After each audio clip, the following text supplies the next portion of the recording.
ഇന്ന് തന്നെ ഡൗൺലോഡ് ചെയ്യൂ. കാണൂ നിങ്ങളുടെ ഫേവറേറ്റ് ഷോസ്. തൊട്ടത്തി ഒന്നിന്റെ തള്ളയടി. ഞാനിങ്ങനെ വേഷം കെട്ടി നടക്കുമ്പോ എന്നേക്കാൾ വലിയ ബുദ്ധിമതികളാണെന്ന് പറഞ്ഞ് നടക്കുക രണ്ടും കൂടി. കാണിച്ചു തരാ ഞാൻ. ഒറ്റയ്ക്ക് നേരിടുന്നവനാ ബെഞ്ചമിൻ എന്ന.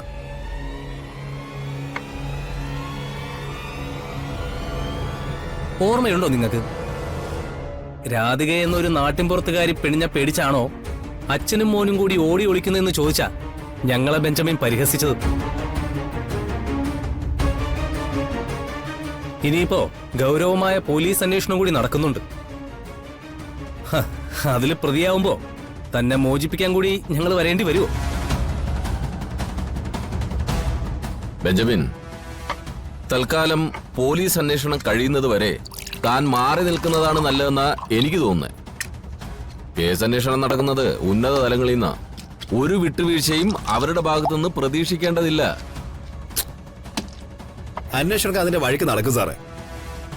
ദേ, ഈ ഗൗതമിന്റെ പരിഹാസങ്ങൾക്ക് തൽക്കാലം ഞാൻ മറുപടി പറയുന്നില്ല. ഞാനത് പറയും. എന്റെ കമ്മിറ്റ്മെന്റ് പൂർത്തിയാക്കുന്ന ദിവസം ഞാനത് പറയും. എന്നെ ദൗത്യം ഏൽപ്പിച്ചവരുടെ മുന്നില് എനിക്ക് ഇന്ന് വരെ തലകുനിച്ച് നിൽക്കേണ്ടി വന്നിട്ടില്ല. ഏറ്റെടുത്ത കാര്യം പറയുന്ന സമയത്തിന് ഉള്ളിൽ ചെയ്യുന്നത് തന്നെയാണ് ഈ ബെഞ്ചമിന്റെ ശീലം.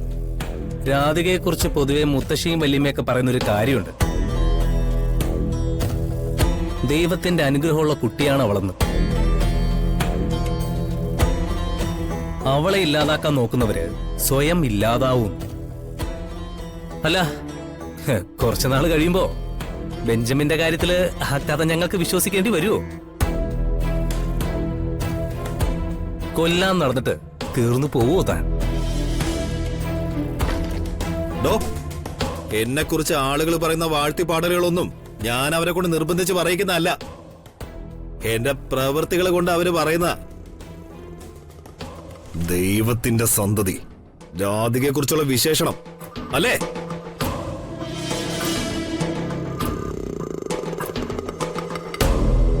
ഗൗതം, എല്ലാ നല്ല മനുഷ്യരും ദൈവത്തിന്റെ കൈകളിൽ സുരക്ഷിതരാണെന്നാണ് പറയുക. പക്ഷേ ദൈവത്തിന്റെ കൈകളിൽ നിന്ന് അവര് തട്ടിയെടുക്കുമ്പോഴുള്ളൊരു സുഖമുണ്ടല്ലോ, അത് പറഞ്ഞറിയിക്കാൻ വയ്യാത്തൊരു ആനന്ദ.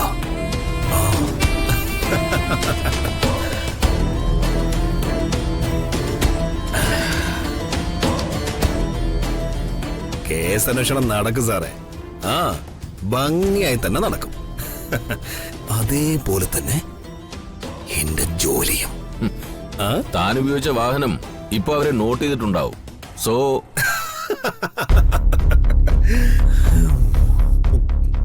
നിയമത്തിന്റെ ബാലപാഠങ്ങൾ പഠിക്കേണ്ട അവസ്ഥയിലല്ല ഈ ബെഞ്ചമിൻ. എനിക്കറിയാം ആരുടെ കണ്ണുകള് എവിടെ വച്ച് മൂടണം.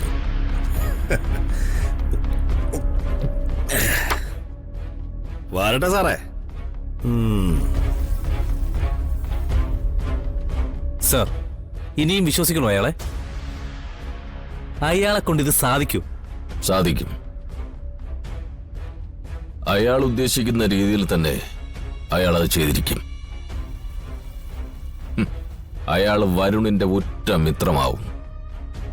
രാധികയുടെ മരണത്തിന് ശേഷം കണിമംഗലത്തെ സമ്പത്ത് മുഴുവൻ നിങ്ങളിലെത്തിക്കുകയും ചെയ്യും.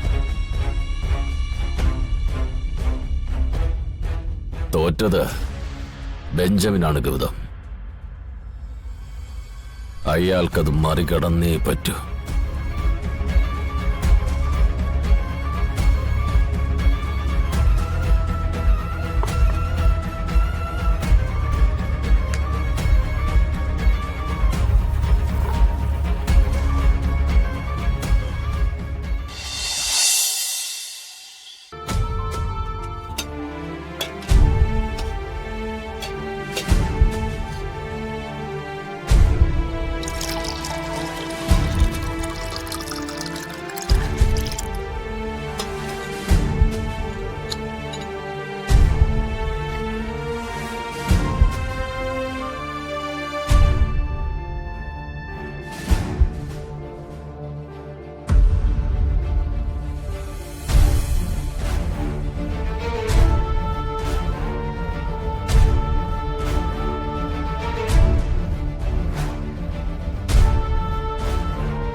പ്രിയങ്കേ, രാധിക ഇപ്പൊ പോയിരിക്കുന്നത് എങ്ങോട്ടാണെന്ന് അറിയോ?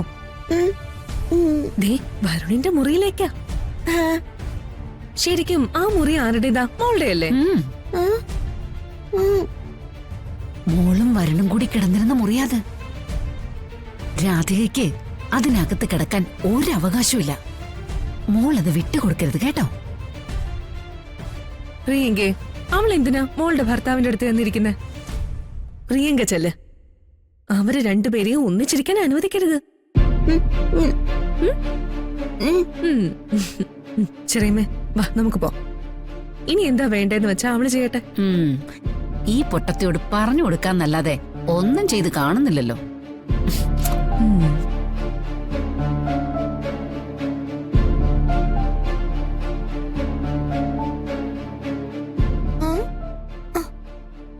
പൊട്ടത്തി ഒന്നിന് തള്ളയടി. ഞാനിങ്ങനെ വേഷം കെട്ടി നടക്കുമ്പോ എന്നേക്കാൾ വലിയ ബുദ്ധിമതികളാണെന്ന് പറഞ്ഞ് നടക്കുക രണ്ടും കൂടി. കാണിച്ചു തരാ ഞാൻ.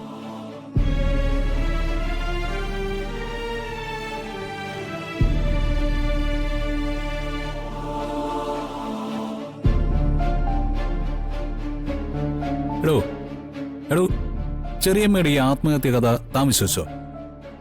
വിശ്വസിക്കാതെ പിന്നെ? ചെറിയമ്മ മരിച്ചു പോകാൻ സാധ്യത ഉണ്ടായിരുന്നു എന്നല്ലേ പറഞ്ഞത്? അതൊക്കെ സത്യ. കണിമംഗലത്തേക്ക് തിരിച്ചു കയറാൻ വേണ്ടി അവരത് കരുതി കൂട്ടി തന്നെ ചെയ്തതാ. അല്ലാതെ ചാകാനുള്ള ഉദ്ദേശമൊന്നും ഉണ്ടായിട്ടല്ല. വേണ്ട വരുൺ, മരണത്തിന്റെ മുഖത്ത് നിന്ന ഒരാളെ നമ്മൾ സംശയിക്കുന്നത് ശരിയല്ല. ചേച്ചി, വാതിൽ തുറക്ക് ചേച്ചി. ചേച്ചി